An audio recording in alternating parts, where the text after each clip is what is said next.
ਸਤਿ ਸ਼੍ਰੀ ਅਕਾਲ। ਤੁਸੀਂ ਵੇਖ ਰਹੇ ਹੋ ਟੀਵੀ ਪੰਜਾਬ ਤੇ ਮੈਂ ਹਾਂ ਤੁਹਾਡੇ ਨਾਲ ਇੰਦਰਪ੍ਰੀਤ ਕੌਰ ਸੰਘੇੜਾ।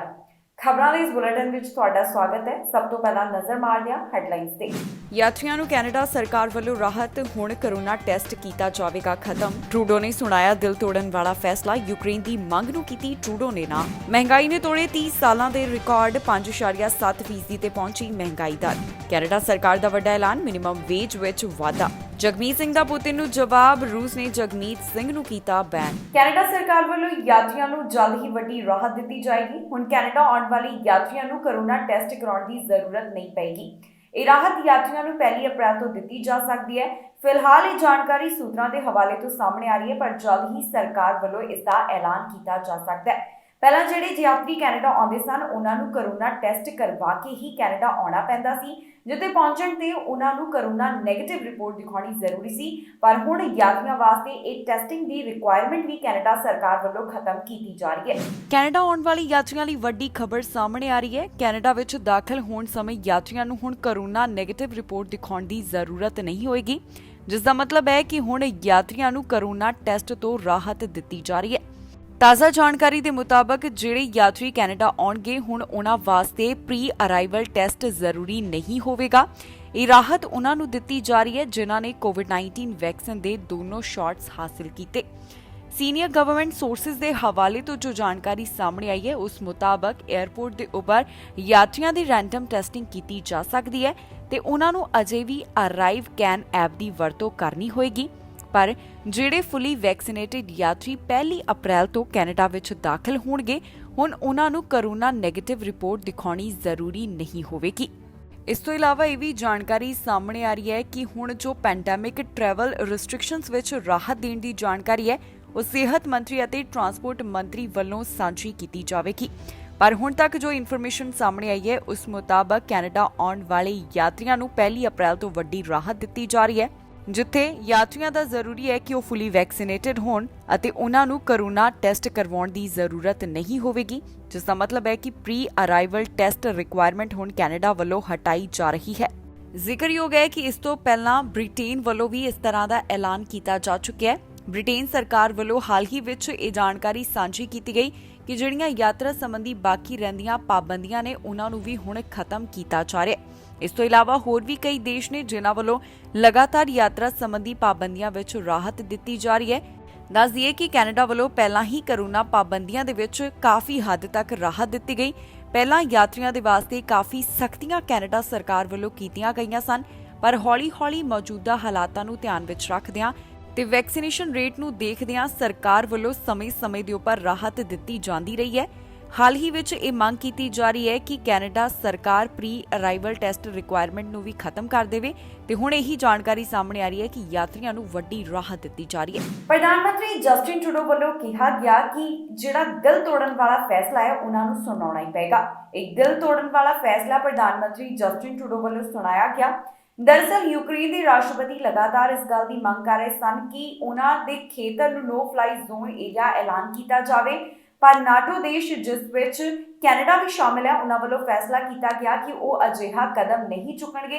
ਇਸ ਬਾਰੇ ਪ੍ਰਧਾਨ ਮੰਤਰੀ ਜਸਟਿਨ ਟਰੂਡੋ ਵੱਲੋਂ ਜਾਣਕਾਰੀ ਸਾਂਝੀ ਕੀਤੀ ਗਈ। ਯੂਕਰੇਨ ਦੇ ਖਿਲਾਫ ਦਿਲ ਤੋੜਨ ਵਾਲਾ ਫੈਸਲਾ ਸੁਣਾਇਆ ਗਿਆ, ਜਿਸ ਬਾਰੇ ਪ੍ਰਧਾਨ ਮੰਤਰੀ ਜਸਟਿਨ ਟਰੂਡੋ ਨੇ ਗੱਲ ਕੀਤੀ।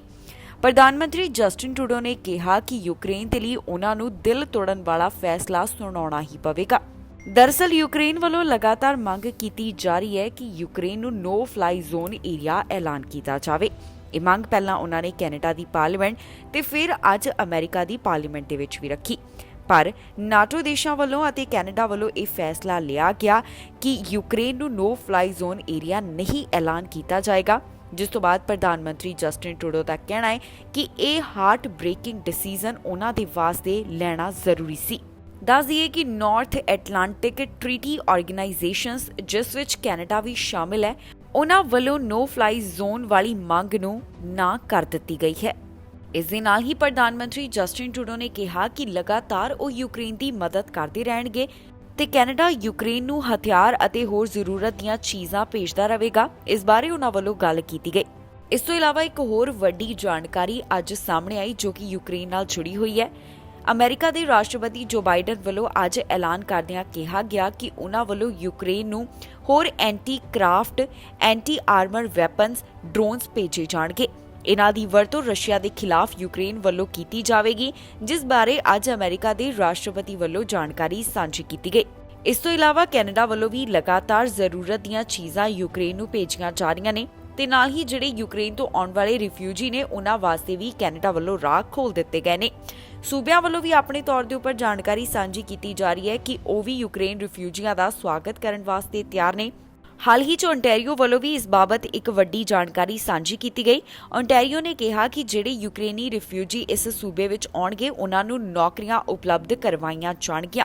ਲਗਾਤਾਰ ਵੱਖ-ਵੱਖ ਦੇਸ਼ ਯੂਕਰੇਨ ਦੀ ਮਦਦ ਵਾਸਤੇ ਅੱਗੇ ਆ ਰਹੇ ਨੇ ਤੇ ਮਦਦ ਕੀਤੀ ਜਾ ਰਹੀ ਹੈ। ਮਹਿੰਗਾਈ ਨੇ ਪਿਛਲੇ 30 ਸਾਲਾਂ ਦਾ ਰਿਕਾਰਡ ਤੋੜ ਦਿੱਤਾ। ਮਹਿੰਗਾਈ ਆਪਣੇ ਰਿਕਾਰਡ ਪੱਧਰ ਤੇ ਉੱਪਰ ਪਹੁੰਚੀ ਹੈ। ਸਟੈਟਿਸਟਿਕਸ ਕੈਨੇਡਾ ਵੱਲੋਂ ਜੋ ਰਿਕਾਰਡ ਪੇਸ਼ ਕੀਤਾ ਗਿਆ ਉਸ ਮੁਤਾਬਕ ਮਹਿੰਗਾਈ ਦਰ 5.7% ਦਰਜ ਕੀਤੀ ਗਈ, ਜਿਸ ਨੇ ਪਿਛਲੇ 3 ਦਹਾਕਿਆਂ ਦਾ ਰਿਕਾਰਡ ਤੋੜ ਦਿੱਤਾ।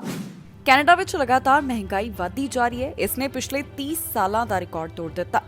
ਤਾਜ਼ਾ ਅੰਕੜੇ ਮੁਤਾਬਕ ਕੈਨੇਡਾ ਵਿੱਚ ਮਹਿੰਗਾਈ ਦਰ ਵਧ ਕੇ 5.7% ਦਰਜ ਕੀਤੀ ਗਈ, ਜੋ ਕਿ ਇੱਕ ਵੱਡੇ ਪੱਧਰ ਦੇ ਉੱਪਰ ਹੈ। ਹੁਣ ਜੋ ਤਾਜ਼ਾ ਅੰਕੜੇ ਸਾਹਮਣੇ ਆਏ ਨੇ ਉਸ ਨੂੰ ਦੇਖ ਕੇ ਪਤਾ ਚੱਲਦਾ ਹੈ ਕਿ ਇਸ ਇਨਫਲੇਸ਼ਨ ਰੇਟ ਨੇ ਪਿਛਲੇ 3 ਦਹਾਕਿਆਂ ਦਾ ਰਿਕਾਰਡ ਤੋੜ ਦਿੱਤਾ।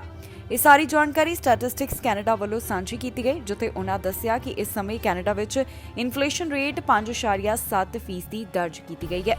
ਦੱਸੀਏ ਕਿ ਅਗਸਤ 2091 ਤੋਂ ਬਾਅਦ ਪਹਿਲੀ ਵਾਰੀ ਮਹਿੰਗਾਈ ਦਰ ਇਸ ਪੱਧਰ ਦੇ ਉੱਪਰ ਪਹੁੰਚੀ ਹੈ।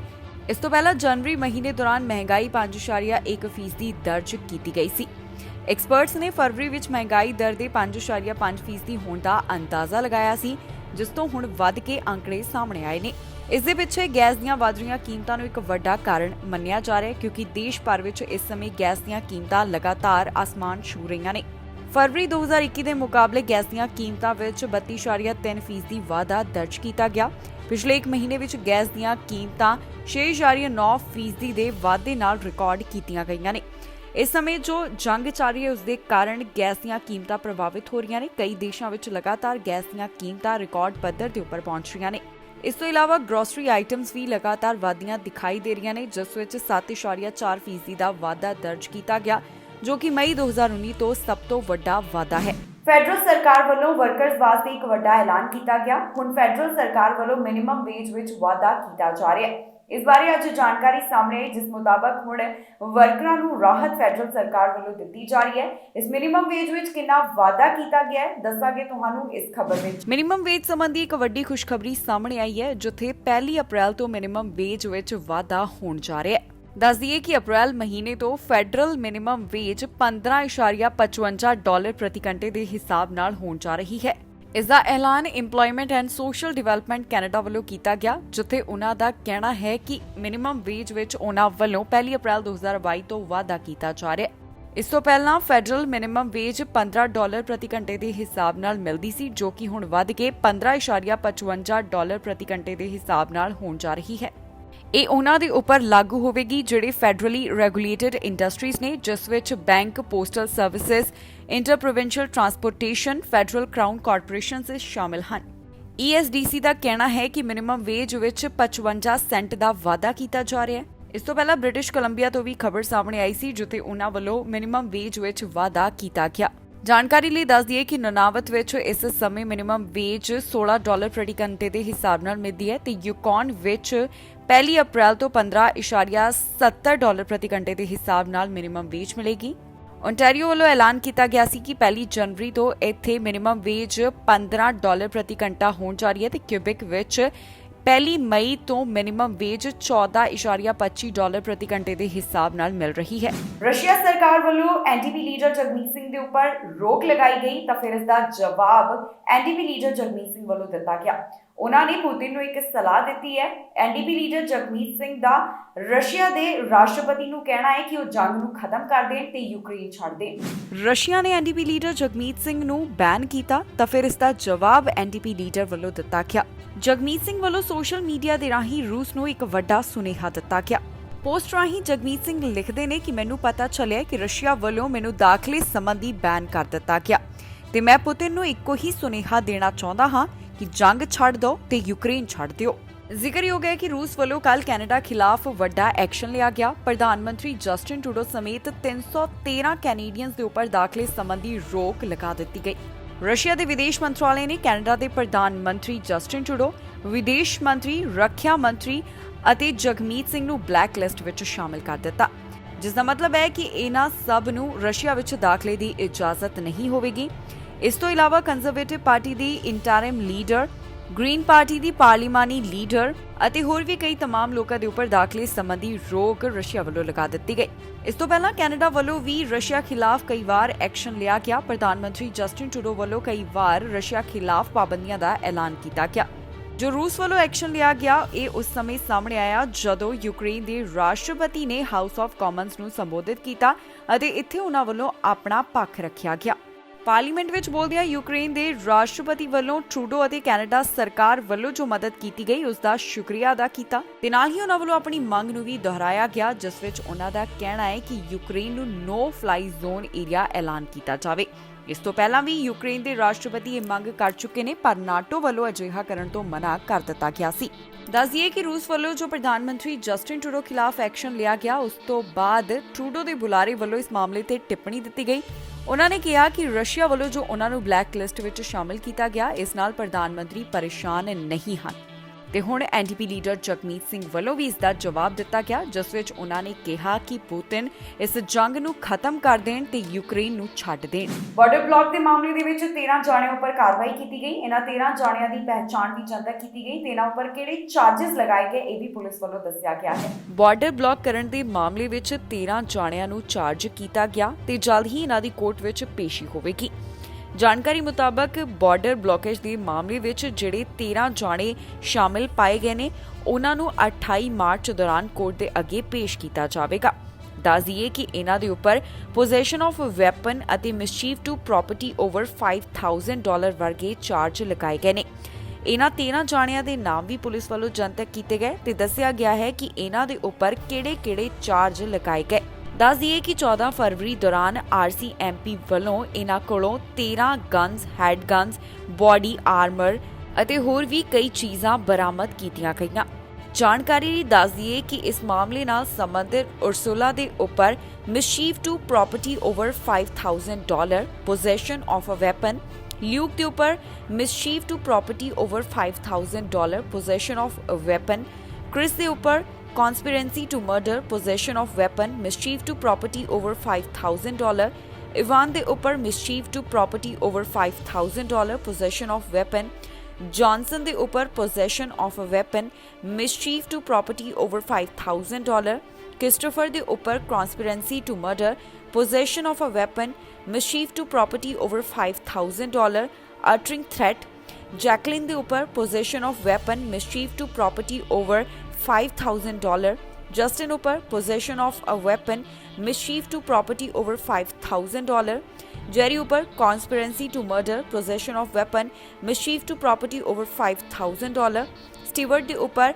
possession of a weapon, mischief to property over $5,000, Anthony ਉੱਪਰ conspiracy to murder, possession of a weapon, mischief to property over $5,000, John ਦੇ ਉੱਪਰ possession of a weapon, mischief to property over $5,000, John's ਦੇ ਉੱਪਰ possession of a weapon, mischief to property over $5,000 ਵਰਗੇ charge ਲਗਾਏ ਗਏ, ਜਿਸ ਦੀ ਜਾਣਕਾਰੀ ਪੁਲਿਸ ਵੱਲੋਂ ਸਾਂਝੀ ਕੀਤੀ ਗਈ ਹੈ। Premier Doug Ford Conservative Party ਦੀ ਲੀਡਰਸ਼ਿਪ ਰੇਸ ਬਾਰੇ ਬੋਲੇ ਨੇ। ਕੰਜ਼ਰਵੇਟਿਵ ਪਾਰਟੀ ਦੀ ਲੀਡਰਸ਼ਿਪ ਦੇ ਵਿੱਚ ਉਹਨਾਂ ਵੱਲੋਂ ਸਪੋਰਟ ਨਹੀਂ ਕੀਤੀ ਜਾਵੇਗੀ, ਇਹ ਕਹਿਣਾ ਹੈ ਪ੍ਰੀਮੀਅਰ ਡਗ ਫੋਰਡ ਦਾ ਤੇ ਉਹਨਾਂ ਦੱਸਿਆ ਕਿ ਉਹਨਾਂ ਦੇ ਮੈਂਬਰ ਪਾਰਲੀਮੈਂਟ ਵੀ ਅਜਿਹਾ ਨਹੀਂ ਕਰਨਗੇ। ਕੰਜ਼ਰਵੇਟਿਵ ਲੀਡਰਸ਼ਿਪ ਰੇਸ ਦੇ ਬਾਰੇ ਤਾਜ਼ਾ ਜਾਣਕਾਰੀ ਸਾਹਮਣੇ ਆਈ, ਜਿਸ ਮੁਤਾਬਕ ਫੋਰਡ ਅਤੇ ਉਹਨਾਂ ਦੇ MPs ਕੰਜ਼ਰਵੇਟਿਵ ਲੀਡਰਸ਼ਿਪ ਰੇਸ ਦੇ ਕਿਸੇ ਵੀ ਉਮੀਦਵਾਰ ਦੀ ਸਪੋਰਟ ਨਹੀਂ ਕਰਨਗੇ। ਇਸ ਬਾਰੇ ਖੁਦ ਓਨਟਾਰੀਓ ਦੇ ਪ੍ਰੀਮੀਅਰ ਡਗ ਫੋਰਡ ਵੱਲੋਂ ਬੋਲਦਿਆਂ ਜਾਣਕਾਰੀ ਸਾਂਝੀ ਕੀਤੀ ਗਈ। ਉਹਨਾਂ ਦਾ ਕਹਿਣਾ ਹੈ ਕਿ ਉਹ ਅਤੇ ਉਹਨਾਂ ਦੇ MPs ਕੰਜ਼ਰਵੇਟਿਵ ਲੀਡਰਸ਼ਿਪ ਰੇਸ ਵਿੱਚ ਸ਼ਾਮਲ ਕਿਸੇ ਵੀ ਉਮੀਦਵਾਰ ਦੀ ਸਪੋਰਟ ਨਹੀਂ ਕਰਨਗੇ। ਪ੍ਰੀਮੀਅਰ ਡਗ ਫੋਰਡ ਦਾ ਕਹਿਣਾ ਹੈ ਕਿ ਉਹਨਾਂ ਦੇ ਮੈਂਬਰ ਪਾਰਲੀਮੈਂਟ ਓਨਟਾਰੀਓ ਦੇ ਲੋਕਾਂ ਦੀ ਸਪੋਰਟ ਵਿੱਚ ਹਨ। ਦੱਸ ਦਈਏ ਕਿ ਕੰਜ਼ਰਵੇਟਿਵ ਲੀਡਰਸ਼ਿਪ ਦੇ ਉਮੀਦਵਾਰਾਂ ਚੋਂ ਇੱਕ ਉਮੀਦਵਾਰ ਬਰੈਂਪਟਨ ਦੇ ਮੇਅਰ ਪੈਟਰਿਕ ਬਰਾਊਨ ਹਨ, ਜੋ ਕਿ ਪ੍ਰੀਮੀਅਰ ਡਗ ਫੋਰਡ ਤੋਂ ਪਹਿਲਾਂ ਪ੍ਰੋਗਰੈਸਿਵ ਕੰਜ਼ਰਵੇਟਿਵ ਪਾਰਟੀ ਦੇ ਲੀਡਰ ਰਹਿ ਚੁੱਕੇ ਨੇ। ਫੋਰਡ ਦੇ ਕਾਕਸ ਦੇ ਕਈ ਮੈਂਬਰ ਬਰਾਊਨ ਦੀ ਲੀਡਰਸ਼ਿਪ ਦੌਰਾਨ MP ਰਹੇ, ਪਰ ਬਰਾਊਨ ਖਿਲਾਫ ਜੋ ਮਾਮਲੇ ਸਾਹਮਣੇ ਆਏ ਸਨ, ਉਸ ਤੋਂ ਬਾਅਦ ਉਹ ਸਾਥ ਛੱਡ ਕੇ ਮੌਜੂਦਾ ਹੈਲਥ ਮਿਨਿਸਟਰ ਨੂੰ ਓਨਟਾਰੀਓ PC ਲੀਡਰ ਦਾ ਅਹੁਦਾ ਦੇਣ ਦੀ ਸਪੋਰਟ ਵਿੱਚ ਸਨ। ਜ਼ਿਕਰਯੋਗ ਹੈ ਕਿ ਕੰਜ਼ਰਵੇਟਿਵ ਲੀਡਰਸ਼ਿਪ ਰੇਸ ਕਾਫੀ ਜ਼ਿਆਦਾ ਦਿਲਚਸਪ ਹੁੰਦੀ ਜਾ ਰਹੀ ਹੈ ਕਿਉਂਕਿ ਕਈ ਉਮੀਦਵਾਰ ਉਸ ਵਿੱਚ ਆਪਣਾ ਨਾਮ ਦਾਖਲ ਕਰ ਚੁੱਕੇ ਨੇ। ਹਾਲ ਹੀ ਵਿੱਚ ਬਰੈਂਪਟਨ ਦੇ ਮੇਅਰ ਵੱਲੋਂ ਵੀ ਐਲਾਨ ਕੀਤਾ ਗਿਆ ਕਿ ਉਹ ਇਸ ਰੇਸ ਦਾ ਹਿੱਸਾ ਬਣਨ ਜਾ ਰਹੇ ਨੇ। ਹੁਣ ਦੇਖਣਾ ਹੋਵੇਗਾ ਕਿ ਕੰਜ਼ਰਵੇਟਿਵ ਪਾਰਟੀ ਦੇ ਨਵੇਂ ਲੀਡਰ ਦੇ ਤੌਰ ਦੇ ਉੱਪਰ ਕਿਸ ਨੂੰ ਚੁਣਿਆ ਜਾਂਦਾ ਹੈ। ਬ੍ਰਿਟਿਸ਼ ਕੋਲੰਬੀਆ ਤੋਂ ਰੈਪਿਡ ਟੈਸਟ ਬਾਰੇ ਜਾਣਕਾਰੀ ਸਾਹਮਣੇ ਆਈ, ਜਿੱਥੇ ਹੁਣ 40 ਸਾਲ ਅਤੇ ਇਸ ਤੋਂ ਵੱਧ ਉਮਰ ਵਾਲੇ ਰੈਪਿਡ ਟੈਸਟ ਕਿੱਟਾਂ ਹਾਸਲ ਕਰ ਸਕਦੇ ਨੇ। ਇਹ ਰੈਪਿਡ ਟੈਸਟ ਕਿੱਟਾਂ ਬਿਲਕੁਲ ਮੁਫਤ ਹੋਣਗੀਆਂ, ਜਿਸ ਵਿੱਚ ਕਈ ਟੈਸਟ ਹੋਣਗੇ। ਬ੍ਰਿਟਿਸ਼ ਕੋਲੰਬੀਆ ਤੋਂ ਫ੍ਰੀ ਰੈਪਿਡ ਟੈਸਟ ਦੇ ਬਾਰੇ ਜਾਣਕਾਰੀ ਸਾਹਮਣੇ ਆਈ ਹੈ, ਜਿੱਥੇ ਹੁਣ 40 ਸਾਲ ਅਤੇ ਇਸ ਤੋਂ ਵੱਧ ਉਮਰ ਵਾਲਿਆਂ ਲਈ ਵੀ ਮੁਫਤ ਵਿੱਚ ਰੈਪਿਡ ਟੈਸਟ ਉਪਲਬਧ ਹੋਣਗੇ। ਤਾਜ਼ਾ ਜਾਣਕਾਰੀ ਦੇ ਮੁਤਾਬਕ ਲੋਕਲ ਫਾਰਮੇਸੀਜ਼ ਤੋਂ ਜਿਹੜੇ 40 ਸਾਲ ਅਤੇ ਇਸ ਤੋਂ ਵੱਧ ਉਮਰ ਦੇ ਬ੍ਰਿਟਿਸ਼ ਕੋਲੰਬੀਆ ਵਾਸੀ ਨੇ, ਉਹ ਮੁਫਤ ਵਿੱਚ ਐਂਟੀਜਨ ਟੈਸਟ ਕਿਟਸ ਹਾਸਲ ਕਰ ਸਕਣਗੇ। ਇਹ ਟੈਸਟ ਕਿਟਾਂ ਉਹਨਾਂ ਨੂੰ ਬਿਲਕੁਲ ਮੁਫਤ ਵਿੱਚ ਮਿਲਣਗੀਆਂ। ਸਭ ਤੋਂ ਪਹਿਲਾਂ ਇਹ ਟੈਸਟ ਕਿਟਾਂ 70 ਸਾਲ ਅਤੇ ਇਸ ਤੋਂ ਵੱਧ ਉਮਰ ਵਾਲਿਆਂ ਲਈ ਉਪਲਬਧ ਸਨ, ਪਰ ਹੁਣ ਇਸ ਦੇ ਵਾਸਤੇ ਉਮਰ ਘੱਟ ਕਰ ਦਿੱਤੀ ਗਈ ਹੈ। ਲਗਾਤਾਰ ਪ੍ਰੋਵਿੰਸ ਵੱਲੋਂ ਇਸ ਚੀਜ਼ ਨੂੰ ਲੈ ਕੇ ਕੰਮ ਕੀਤਾ ਜਾ ਰਿਹਾ ਹੈ ਕਿ ਇਹ ਟੈਸਟ ਕਿਟਾਂ ਹਰ ਕਿਸੇ ਤੱਕ ਮੁਹੱਈਆ ਕਰਵਾਈਆਂ ਜਾ ਸਕਣ। ਜਿਵੇਂ ਹੀ ਸਪਲਾਈ ਉਪਲਬਧ ਹੁੰਦੀ ਹੈ ਤਾਂ ਬ੍ਰਿਟਿਸ਼ ਕੋਲੰਬੀਆ ਵੱਲੋਂ ਇਸ ਬਾਰੇ ਤਾਜ਼ਾ ਜਾਣਕਾਰੀ ਸਾਂਝੀ ਕੀਤੀ ਜਾਂਦੀ ਹੈ। ਜਿਨ੍ਹਾਂ ਵੱਲੋਂ ਵੀ ਇਹ ਟੈਸਟ ਕਿਟਾਂ ਹਾਸਲ ਕਰਨੀਆਂ ਨੇ, ਉਹਨਾਂ ਵਾਸਤੇ ਜ਼ਰੂਰੀ ਹੋਵੇਗਾ ਕਿ ਉਹ ਆਪਣਾ ਪਰਸਨਲ ਹੈਲਥ ਕੇਅਰ ਨੰਬਰ ਦੇ ਕੇ ਇਸ ਨੂੰ ਲੈ ਲੈਣ। ਹਰ ਕਿਟ ਵਿੱਚ 5 ਟੈਸਟ ਹੋਣਗੇ ਅਤੇ ਇਹ 28 ਦਿਨਾਂ ਦੇ ਸਮੇਂ ਵਾਸਤੇ ਵਰਤੀ ਜਾ ਸਕੇਗੀ। ਜੇ ਕੋਈ ਵਿਅਕਤੀ ਖੁਦ ਇਹ ਟੈਸਟ ਨਹੀਂ ਲੈਣ ਜਾ ਸਕਦਾ ਤੇ ਦੂਸਰਾ ਵਿਅਕਤੀ ਉਸ ਦੇ ਬਿਹਾਫ ਦੇ ਉੱਪਰ ਜਾ ਸਕਦਾ ਹੈ। ਇੱਥੇ ਉਸ ਨੂੰ ਪਰਸਨਲ ਹੈਲਥ ਕੇਅਰ ਨੰਬਰ, ਨਾਮ ਤੇ ਡੇਟ ਆਫ ਬਰਥ ਦੱਸਣਾ ਜ਼ਰੂਰੀ ਹੋਵੇਗਾ। ਦੱਸ ਦਈਏ ਕਿ ਜੋ ਇਹਨਾਂ ਟੈਸਟ ਕਿਟਾਂ ਦੇ ਬਾਰੇ ਤਾਜ਼ਾ ਜਾਣਕਾਰੀ ਸਾਹਮਣੇ ਆਈ ਹੈ, ਉਸ ਮੁਤਾਬਕ ਹੁਣ ਤੱਕ 7 ਮਿਲੀਅਨ ਟੈਸਟ ਕਿਟਾਂ ਫਾਰਮੇਸੀਜ਼ ਦੇ ਜ਼ਰੀਏ ਕਈ ਲੋਕਾਂ ਤੱਕ ਪਹੁੰਚਾਈਆਂ ਜਾ ਚੁੱਕੀਆਂ ਨੇ। ਹੁਣ ਕੋਸ਼ਿਸ਼ ਕੀਤੀ ਜਾ ਰਹੀ ਹੈ ਕਿ ਜਲਦ ਤੋਂ ਜਲਦ ਇਹ ਆਮ ਲੋਕਾਂ ਤੱਕ ਵੀ ਉਪਲਬਧ ਕਰਵਾਈਆਂ ਜਾ ਸਕਣ, ਜਿਸ ਬਾਰੇ ਤਾਜ਼ਾ ਜਾਣਕਾਰੀ ਸਾਹਮਣੇ ਆਈ ਹੈ ਕਿ ਹੁਣ 40 ਸਾਲ ਅਤੇ ਇਸ ਤੋਂ ਵੱਧ ਉਮਰ ਵਾਲੇ ਵੀ ਇਹ ਮੁਫਤ ਵਿੱਚ ਟੈਸਟ ਕਿਟਾਂ ਹਾਸਲ ਕਰ ਸਕਣਗੇ। 2 ਗੋਲੀਬਾਰੀ ਦੇ ਮਾਮਲੇ ਦੇ ਵਿੱਚ ਹੁਣ ਪੁਲਿਸ ਵੱਲੋਂ ਸਸਪੈਕਟ ਦੀ ਭਾਲ ਕੀਤੀ ਜਾ ਰਹੀ ਹੈ। ਇਸ ਬਾਰੇ ਪੁਲਿਸ ਵੱਲੋਂ ਜਾਣਕਾਰੀ ਸਾਂਝੀ ਕੀਤੀ ਗਈ। ਉਹਨਾਂ ਦਾ ਕਹਿਣਾ ਹੈ ਕਿ 2 ਸਸਪੈਕਟ ਉਹਨਾਂ ਵੱਲੋਂ ਲੱਭੇ ਜਾ ਰਹੇ ਨੇ, ਜਿਸ ਬਾਰੇ ਗੱਲ ਕਰਦੀ ਹੋਈ ਪੁਲਿਸ ਦਿਖਾਈ ਦਿੱਤੀ। ਪੁਲਿਸ ਵੱਲੋਂ 2 ਸਸਪੈਕਟ ਦੀ ਭਾਲ ਕੀਤੀ ਜਾ ਰਹੀ ਹੈ, ਜੋ ਕਿ ਗੋਲੀਬਾਰੀ ਦੀ ਘਟਨਾ ਦੇ ਨਾਲ ਜੁੜੇ ਹੋਏ ਹਨ। ਇਹ ਮਾਮਲਾ 11 ਮਾਰਚ ਨੂੰ ਸਾਹਮਣੇ ਆਇਆ ਸੀ, ਜਿਸ ਸੰਬੰਧੀ ਹੁਣ ਪੁਲਿਸ ਵੱਲੋਂ ਅੱਗੇ ਜਾਂਚ ਕੀਤੀ ਜਾ ਰਹੀ ਹੈ।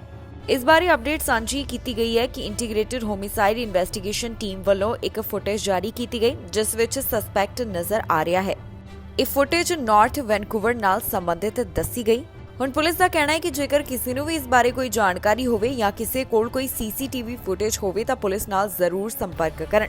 ਜਾਣਕਾਰੀ ਮੁਤਾਬਕ ਇੱਕ ਗੋਲੀਬਾਰੀ ਦਾ ਮਾਮਲਾ 11 ਮਾਰਚ ਅਤੇ ਦੂਸਰਾ 12 ਮਾਰਚ ਨੂੰ ਸਾਹਮਣੇ ਆਇਆ ਸੀ, ਜਿਸ ਸੰਬੰਧੀ ਪੁਲਿਸ ਵੱਲੋਂ 2 ਸਸਪੈਕਟ ਦੀ ਭਾਲ ਕੀਤੀ ਜਾ ਰਹੀ ਹੈ। ਪੁਲਿਸ ਦਾ ਕਹਿਣਾ ਹੈ ਕਿ ਜੇਕਰ ਕਿਸੇ ਨੂੰ ਵੀ ਇਹਨਾਂ ਮਾਮਲਿਆਂ ਦੇ ਬਾਰੇ ਕੋਈ ਜਾਣਕਾਰੀ ਹੋਵੇ ਤਾਂ ਆਈਹਿਟ ਨਾਲ 1877551 ਦੇ ਉੱਪਰ ਕਾਲ ਕਰਕੇ ਜਾਣਕਾਰੀ ਸਾਂਝੀ ਕੀਤੀ ਜਾ ਸਕਦੀ ਹੈ। ਫਿਲਹਾਲ ਸਸਪੈਕਟ ਦੇ ਬਾਰੇ ਕੋਈ ਜ਼ਿਆਦਾ ਡਿਟੇਲ ਪੁਲਿਸ ਵੱਲੋਂ ਸਾਂਝੀ ਨਹੀਂ ਕੀਤੀ ਗਈ। ਅਜੇ ਇਹਨਾਂ ਦੋਹਾਂ ਮਾਮਲਿਆਂ ਦੇ ਸੰਬੰਧ ਵਿੱਚ ਵਧੇਰੇ ਪੜਤਾਲ ਪੁਲਿਸ ਵੱਲੋਂ ਕੀਤੀ ਜਾ ਰਹੀ ਹੈ। ਯੂਕਰੇਨ ਦੇ ਰਾਸ਼ਟਰਪਤੀ ਅਮਰੀਕਾ ਦੀ ਪਾਰਲੀਮੈਂਟ ਵਿੱਚ ਬੋਲੇ, ਜਿੱਥੇ ਉਹਨਾਂ ਨੂੰ 3 ਵਾਰ ਸਟੈਂਡਿੰਗ ਓਵੇਸ਼ਨ ਮਿਲਿਆ। ਇਸ ਦੌਰਾਨ ਯੂਕਰੇਨ ਦੇ ਰਾਸ਼ਟਰਪਤੀ ਵੱਲੋਂ ਆਪਣੀ ਮੰਗ ਨੂੰ ਦੁਹਰਾਇਆ ਗਿਆ। ਉਹਨਾਂ ਵੱਲੋਂ ਕੈਨੇਡਾ ਦੀ ਪਾਰਲੀਮੈਂਟ ਦੇ ਵਿੱਚ ਵੀ ਇਹ ਗੱਲ ਕਹੀ ਗਈ ਸੀ, ਨੋ ਫਲਾਈ ਜ਼ੋਨ ਏਰੀਆ ਐਲਾਨ ਕਰਨ ਬਾਰੇ, ਤੇ ਅਜਿਹੀ ਮੰਗ ਉਹਨਾਂ ਵੱਲੋਂ ਇੱਕ ਵਾਰ ਫਿਰ ਤੋਂ ਅਮਰੀਕਾ ਦੀ ਪਾਰਲੀਮੈਂਟ ਵਿੱਚ ਦੁਹਰਾਈ ਗਈ। ਯੂਕਰੇਨ ਦੇ ਰਾਸ਼ਟਰਪਤੀ ਅਮਰੀਕਾ ਦੀ ਪਾਰਲੀਮੈਂਟ ਦੇ ਵਿੱਚ ਬੋਲੇ। ਉਹਨਾਂ ਵੱਲੋਂ ਵਰਚੁਅਲ ਤਰੀਕੇ ਨਾਲ ਪਾਰਲੀਮੈਂਟ ਨੂੰ ਐਡਰੈਸ ਕੀਤਾ ਗਿਆ। ਇਸ ਮੌਕੇ ਦੇ ਉੱਪਰ ਉਹਨਾਂ ਨੇ ਯੂਐਸ ਤੋਂ ਮੰਗ ਕੀਤੀ ਗਈ ਹੈ ਕਿ ਰਸ਼ੀਆ ਦੇ ਵਿਰੁੱਧ ਉਹਨਾਂ ਦੀ ਹੋਰ ਵੀ ਮਦਦ ਕੀਤੀ ਜਾਵੇ। ਜਿਸ ਸਮੇਂ ਯੂਕਰੇਨ ਦੇ ਰਾਸ਼ਟਰਪਤੀ ਅਮਰੀਕਾ ਦੀ ਪਾਰਲੀਮੈਂਟ ਵਿੱਚ ਬੋਲ ਰਹੇ ਸਨ, ਉਸ ਵੇਲੇ ਉਹਨਾਂ ਨੂੰ 3 ਵਾਰ ਸਟੈਂਡਿੰਗ ਓਵੇਸ਼ਨ ਮਿਲੇ। ਇਸ ਦੇ ਨਾਲ ਹੀ ਯੂਕਰੇਨ ਦੇ ਰਾਸ਼ਟਰਪਤੀ ਵੱਲੋਂ ਇੱਕ ਵਾਰ ਫਿਰ ਤੋਂ ਆਪਣੀ ਮੰਗ ਦੁਹਰਾਈ ਗਈ, ਜਿੱਥੇ ਉਹਨਾਂ ਦਾ ਕਹਿਣਾ ਹੈ ਕਿ ਯੂਕਰੇਨ ਨੂੰ ਨੋ ਫਲਾਈ ਜ਼ੋਨ ਏਰੀਆ ਐਲਾਨ ਕੀਤਾ ਜਾਵੇ। ਇਸ ਤੋਂ ਪਹਿਲਾਂ ਕੈਨੇਡਾ ਦੀ ਪਾਰਲੀਮੈਂਟ ਵਿੱਚ ਬੋਲਦਿਆਂ ਵੀ ਯੂਕਰੇਨ ਦੇ ਰਾਸ਼ਟਰਪਤੀ ਵੱਲੋਂ ਇਹ ਮੰਗ ਰੱਖੀ ਗਈ ਸੀ।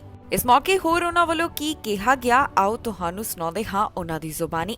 Americans, friends, I am proud to greet you from Ukraine, from our capital city of Kyiv, a city that is under missile and airstrikes from Russian troops every day.